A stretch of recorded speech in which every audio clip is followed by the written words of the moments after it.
The mayor paces back and forth in his office, replaying the words that his wife said. He called Nettie, and in a worried voice, he said, "I need you to do something for me, but it's off the books, and this stays between you and me. I need you to find out as much as you can about Cassandra Lovelace."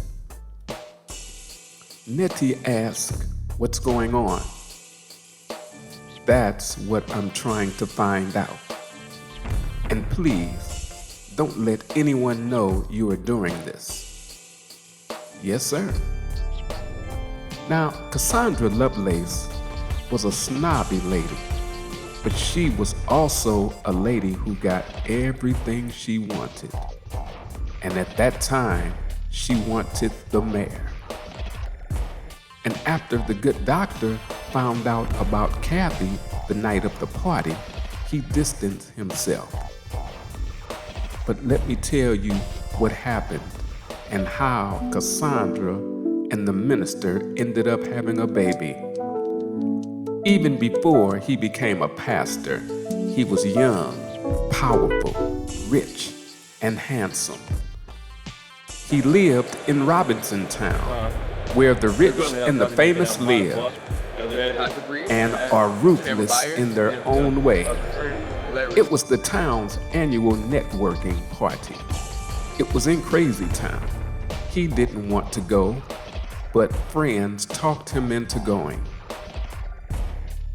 Not knowing his so-called friends were setting him up to fail, they were going to take everything he had.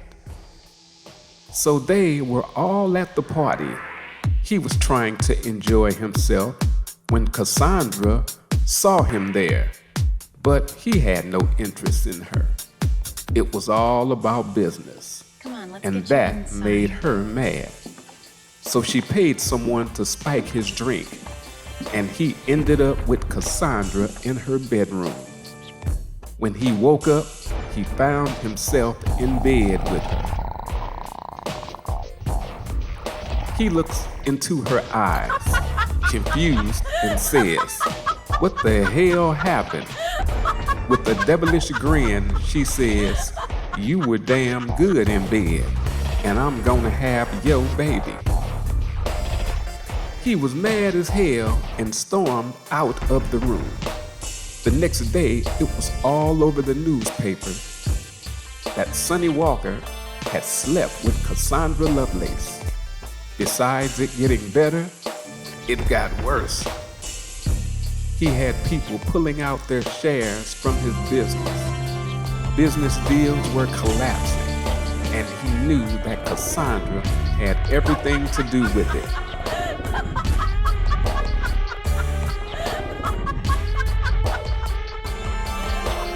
Cassandra lives in Crazy Town, where they party all day and all night and don't care about anyone or anybody. They were the type of people who steal, lie, and cheat just to get what they want. You get my point? After all the chaos happened in Crazy Town, he could not go back to Robinson Town. His life was completely ruined. He got on his knees and asked God, "What should I do now? Why is all this happening to me? I promise, if you get me through this, I will serve you and your people any way you want me to." A year later, he moves to Lovely Town and becomes a pastor of a church with a son named Peter. Then he finds out he had a daughter who was 3 years old and was hoping to give her a better life. He adopted her, not knowing his past was going to hurt him later down the line. Now Cassandra has a younger sister that is as devious as she is. She paid her way through the police academy, and now all information she finds out goes straight to Cassandra. Back at the city hall, Walter calls Rob. I need to tell you something. Can you come to the office? I'll be there. Then Rob says, what is this about? I'll tell you when you get here. Rob rushes over to the office. Walter begins. I sent Nettie to get some information, and I haven't heard from her. Rob gives him a serious look. You did what? You sent my girlfriend into danger? Now where is she? I got a text from the warehouse on Main and Silly Street. Rob grabs his keys. Let's go. While investigating the warehouse, Nettie discovered some very interesting facts about Cassandra and learned that she had ties with Bella, who was planning to start a crime war. She found out that Bella is not only a criminal, but also works for Cassandra as her right-hand lady, her lieutenant. That's a good sport. She did not become rich because she had a different type of business, but she became rich because she was living off other people's money.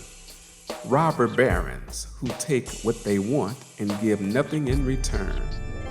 And she lived in Crazy Town before moving to Lovely Town.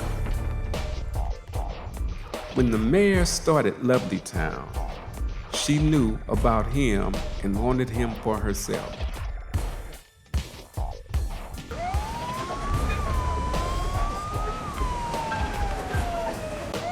She figured if she killed off the mayor's wife, she could have him and the mayor for herself. But it didn't exactly work like that, so she disappeared. And when he made Lovely Town, she decided to come to Lovely Town.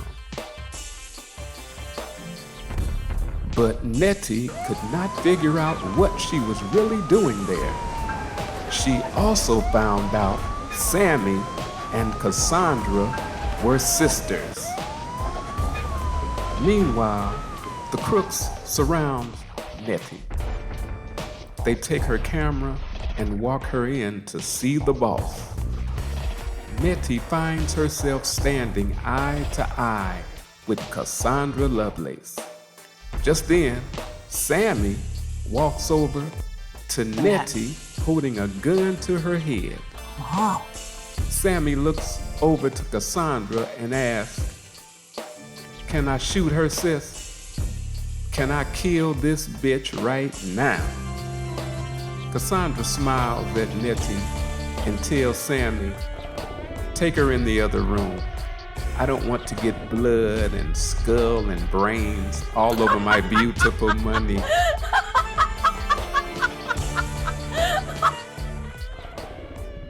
Just then, Sammy gets a tip from one of her informants that the cops are on the way.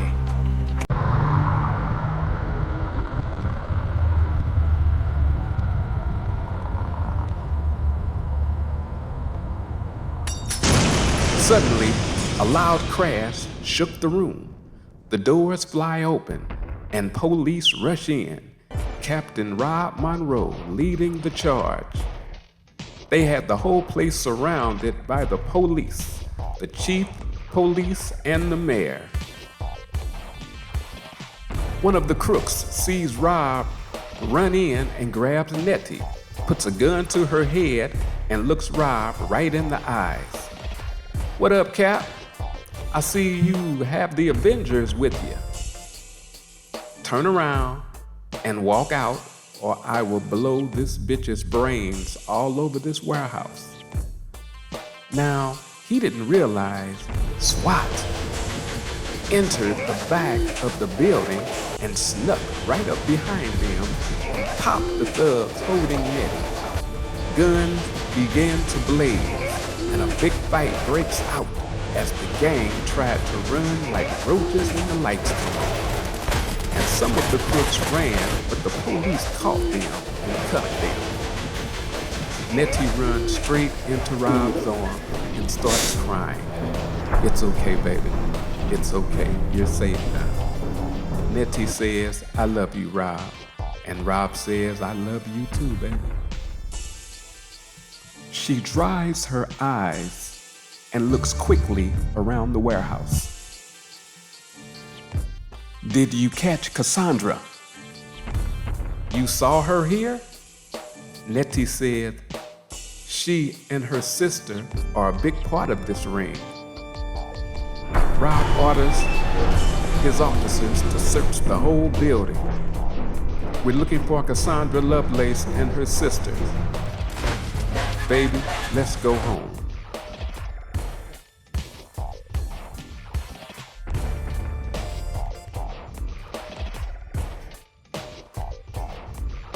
Meanwhile, Cassandra Lovelace sits in her penthouse in Crazy Town, watching the whole thing on the monitor. Those idiots. If you want something done right, do it yourself.